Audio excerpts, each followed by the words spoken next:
But the... Stand up, because I've just been sitting in the airplane for about 6 minutes. So could you please take the... I'm just going to break dance for a while. Stephen, just a minute.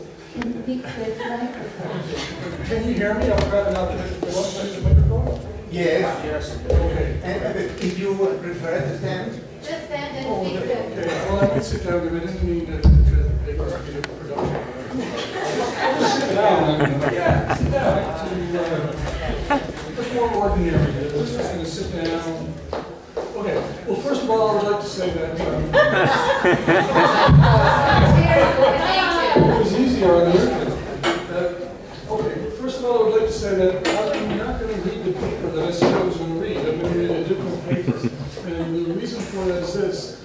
I was going to present a paper on J.M. Coetzee and third person in Coetzee, but I have also been working on this other paper, and when I discovered that I'd been put on a panel about politics that has one paper on catastrophe and another on the Greek crisis, and these two things matched uncannily with the paper, this other paper that I'm working on, which also has the other added benefit of being the second part of a paper that I gave here last year. So last year I gave a paper on what I call Phenomenology of remnants. And these are people who are understood to be the last members of an extinct group. So I talked in particular about the Beothaks of Newfoundland in Canada, and what interested me in that is when Europeans started to become aware of the idea of extinction in the 19th century, that things go extinct, that cultures go extinct, they also then took a great interest in language bearers who were the last bearer of a language, who then were seen to be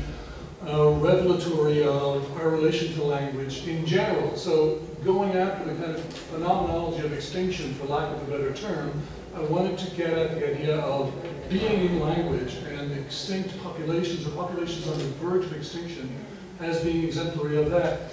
That led me into all kinds of other interesting stuff about the idea of extinction, and so I want to talk a bit more about that now. I'll just say a few words to kind of bridge this together with some phenomenological and media themes.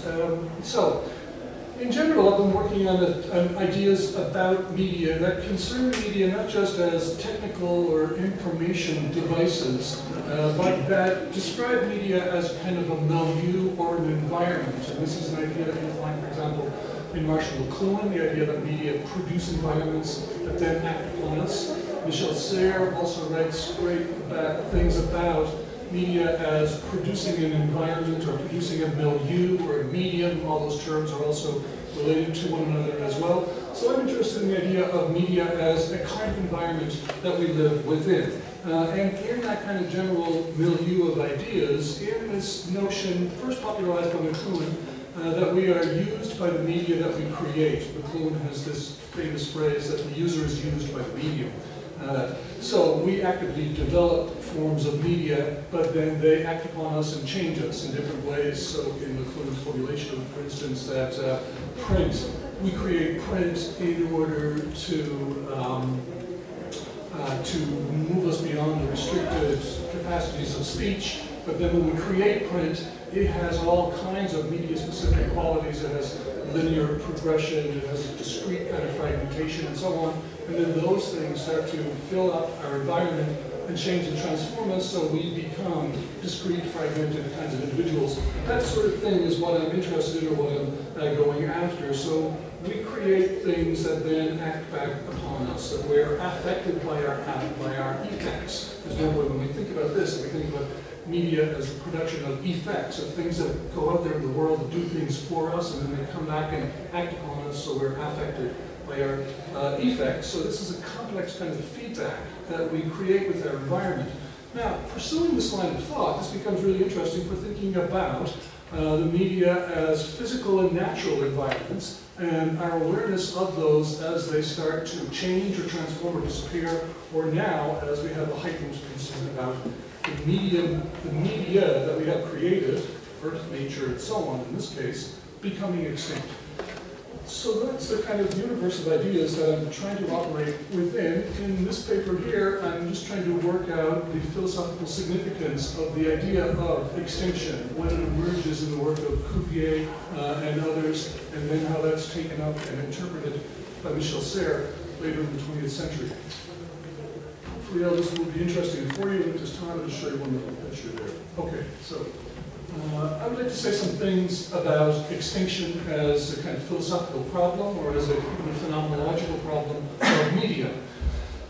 Extinction is not only an immediately practical matter that we all die, it also concerns how we gain insight into ourselves, our understanding of others, our relation to nature. Since the late 18th century discovery of the human sciences and philosophical discourse of modernity, we've had a complex relation to our ability to act on and transform our conditions of existence. Life itself becomes for us both a resource to study, enhance, and optimize, and a force greater than us that can carry us away to the edge of extinction.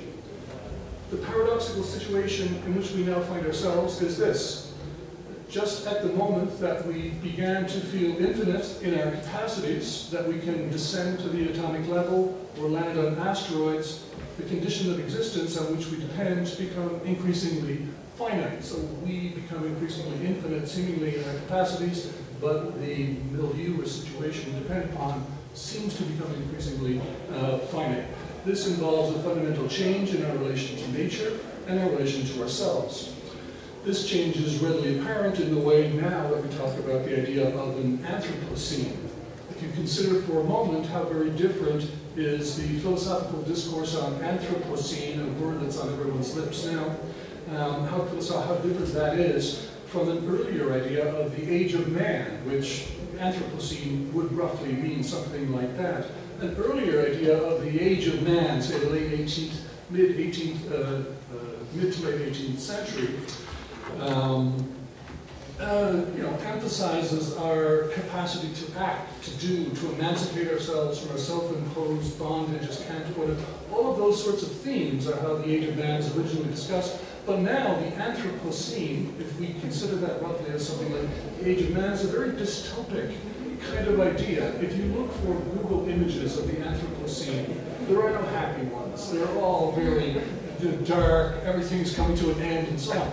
So if you go back to the 18th century to invoke our imprint on nature, our capacity to do things, it emphasized our ability. But now, when we talk about our imprint on the world, it is always tied to this dystopian sort of sense. In the way that it summarizes an era, Anthropocene suggests our imminent end, our approaching end. The Anthropocene asks us to imagine our time as an age, a period, an in-between time that emerged when a certain set of world-altering forces and desires, with a certain set of world-altering forces and desires, and it will inevitably end by the same means. The registration of our mark in the landscape is at the same time the acknowledgement of the end of our human ability. To say Anthropocene, then, is to imagine ourselves from the point of view of our own end, our own funeral, last man, as we were saying earlier, attended over by the new form of whatever life will be after that. At the center of that is an idea of extinction. So now I'll get on the idea of extinction. We have not always had an idea of extinction. This in itself is a phenomenal thing to think about, that there hasn't always been a recognition that things become extinct, that extinction itself has a history, and that it's really a late 18th century idea. Late into the 18th century, it was still thought that nature consisted of a finite totality of beings. In 1750, the fossilized remains of an unrecognizable creature would still be understood as a form of life that is extant, that's existing, but in rarity, in some place we have not yet encountered. Linnaeus' Systema Natura of 1758, the founding text of modern taxonomy, did not yet distinguish between extinct and extant creatures, so it didn't recognize that there were creatures that no longer lived. Until somewhere around the time of the French Revolution, nature was a given order of beings that could be classified and organized on an ideal table of representations. Things move from one position to another on this table. An elephant might become a mastodon, but the table is not moving. So there's a set number of creatures who are moving around in different configurations, but none of them becoming extinct. The idea that forms of life emerge and decline, that life has a history, is not known until the time of the French Revolution, late 18th century. Natural history, the classification of existing beings, has not yet become a history of nature. The Anthropocenic question, does nature have a future? What will the future of nature be? How are we going to alter the world? All of those kinds of things. Those questions only become thinkable in that world, in the world in which nature is seen to have a past, that it has a history. That's what's said. It was Georges Cuvier in the late 18th century who was credited with the discovery of catastrophism, the idea that the natural world has been subjected to catastrophic events that have annihilated life forms and produced discontinuity in the record of natural history. Cuvier's techniques in comparative anatomy show that the recently unearthed remains of bipedal mammoth were not cousins of present-day elephants, as was then supposed, but creatures with a whole different morphology who belonged to a world that had ceased to exist. On the surface, they resembled one another, but in their internal anatomy, they displayed a relation to an environment radically different from the ones in which they were found. Preceding Darwin, catastrophism clashed with gradualism or developmentalism. Lyle and Lamarck argued that there was no evidence for Cuvier's catastrophism, there was only gradual transformism. Characteristics such as long necks, webbed feet, etc. could be handed on from one generation to the next. With more research, it was thought we would eventually find the transformative links between these different creatures. So still resistance to the idea that creatures come. In the standard version of science, Lyle and Lamarck made possible Darwin, who eventually discovered the real mechanism of evolution, natural selection. According to Michel Foucault, however, it was Cuvier's discovery that made Darwin possible, that putting nature into time and history. Cuvier discovers that creatures live in a set of finite conditions, a milieu. So this is where it becomes interesting in terms of thinking of media or environments or milieu. But the great breakthrough for Cuvier is that you don't look at the creature itself, but the environment it supposes. Creatures exist in finite sets of conditions in the milieu. The milieu can change. What matters in Cuvier is the discovery that life depends on conditions of existence that emerge and demise that have a history. And with this, the table of classification, natural history gives way to the history of nature. An analogous development takes place in the field of language, where there's a recognition of the life world in which languages operate. After Cuvier, creatures move in a frontier between life and death. They have a historicity. Life transpires in conditions of existence that contain the principles of its own demise. Death emerges from within life. Nature contains a kind of anti-nature. Catastrophism means not only that we die, it is an epistemic watershed which recognizes that we live in finite conditions of existence, that we live in a milieu.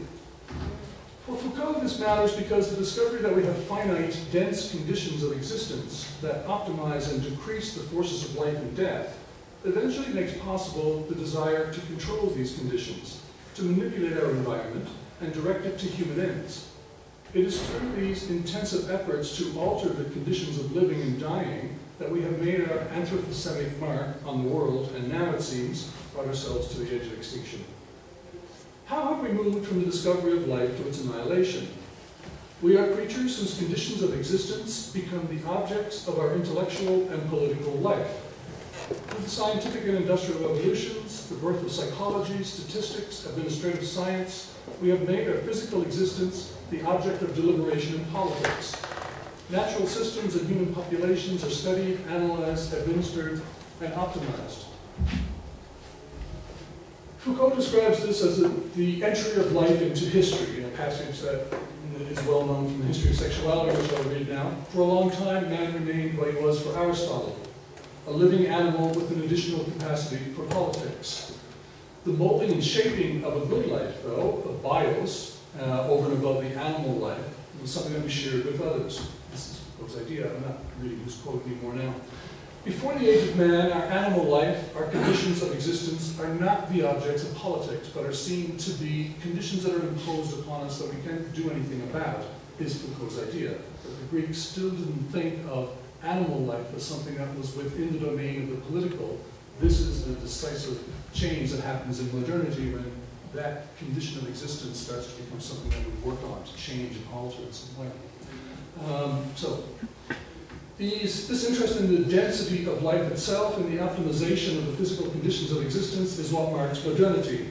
Foucault then continues, man now is an animal whose physical existence is the object of his politics. Foucault calls this the entry of life into history. Life becomes something that takes on a historicity. The management of conditions of human flourishing now become what politics, broadly conceived, is about. Is Anthropocene another way of saying the entry of life into history?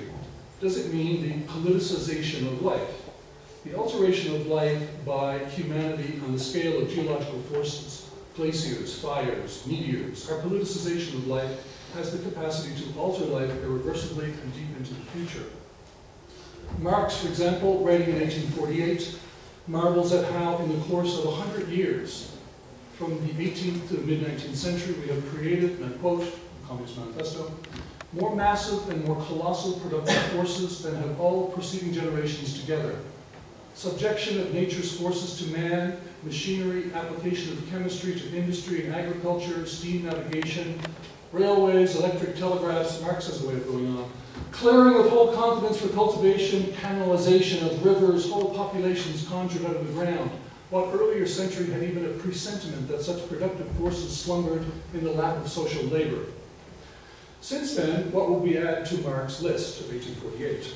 Satellites, underground tunnels, atomic energy, nuclear waste, plastic surgery, genetic modification, nanotechnologies, space elevators, and all the various time-space compressing technologies from steam power and atomic energy to nanotechnology. These are all designed to control the conditions of existence that make nature serve our ends.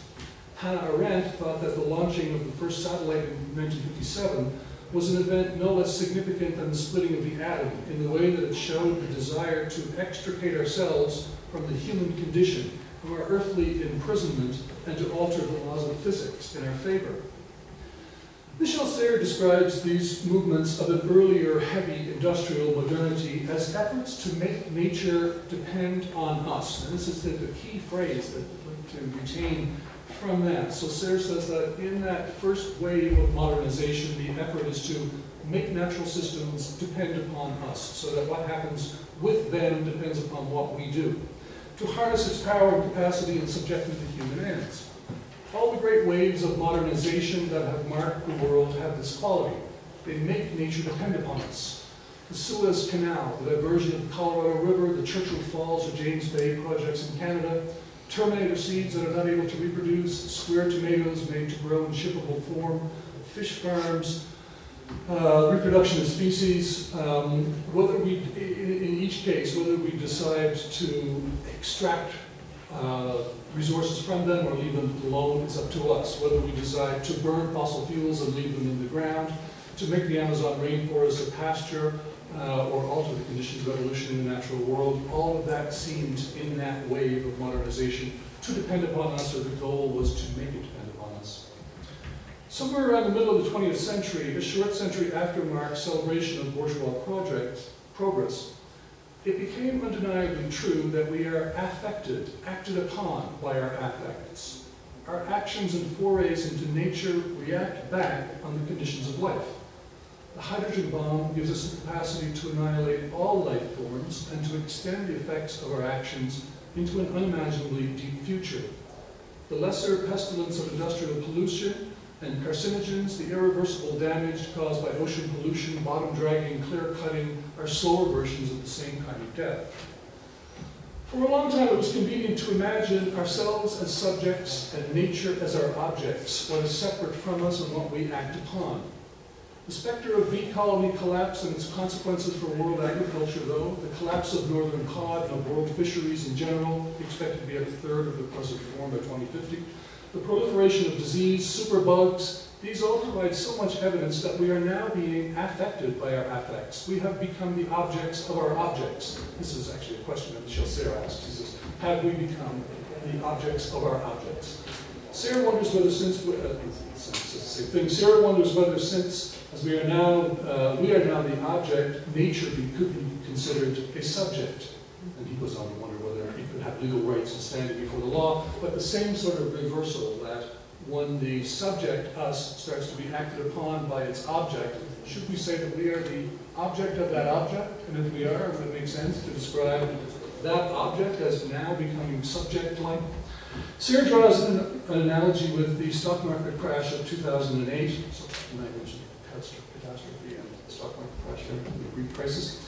And what he says about the stock market crash is the same sort of thing, that we are now dependent upon the systems that we had thought were dependent upon us. The market is a thing that depends upon us. It is our creation. In the crash and adjustment of 2008 and after, it became clear that we needed it, that the market needed to be fixed, that it couldn't be left to chaos that required intervention of one kind or another. I'm not suggesting that market-friendly policies or something needed to be enforced, but whatever action needed to be taken, action needed to be taken to make the market function in one way or another. We then depended upon a thing that depended upon us. Our relation to nature, to our conditions of existence, were generally understood to have a similar kind of structure about it. There's a similarity here with an earlier 19th, early 20th century idea of reification. That whole problematic in early 20th century Marxism has many of the same kind of qualities. In Lukasz's idea of reification, the same sort of thing, that we create objects out there in the world. Lukács says subjects become objects, objects become subjects. The economy appears to have a life of its own, and so on. And then when it does, it begins to act back upon us. So something that we had made, that we made depend upon us, we now become dependent upon the thing that depends upon us. This is the strange kind of phenomenological quality, let's say, of the problem of extinction, but also of large, complex global problems like the problem of the world market. We depend upon the thing that depends upon us. I've already said that. I'm coming to an end now.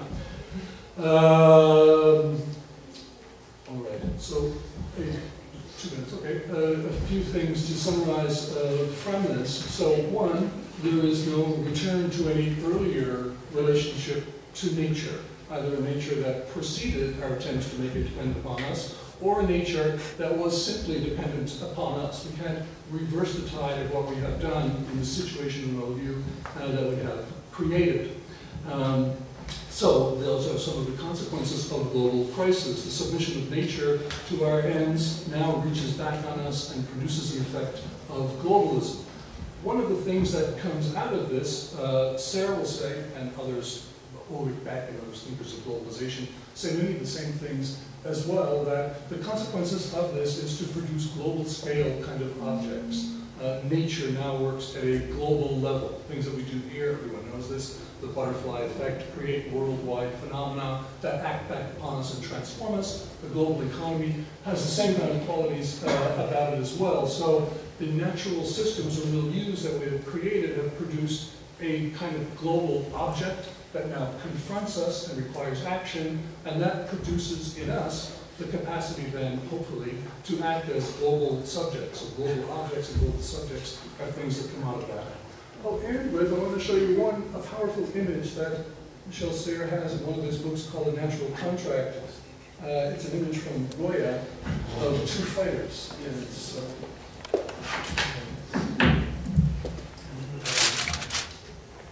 these images will just go right on the screen.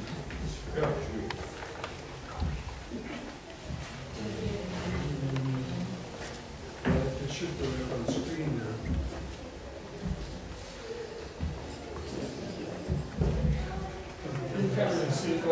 It's a painting by Goya, and there are two fighters. They're standing in the river, you know this, and they have sticks that they're wheeling at each other. They're standing in the river, or they're actually sticks at each other. There he is. There we go.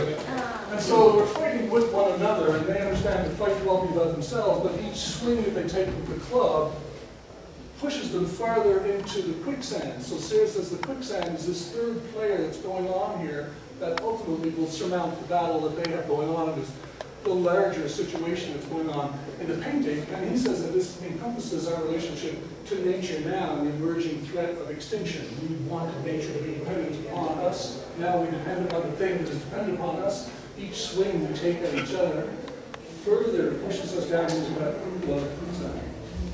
I'll end there.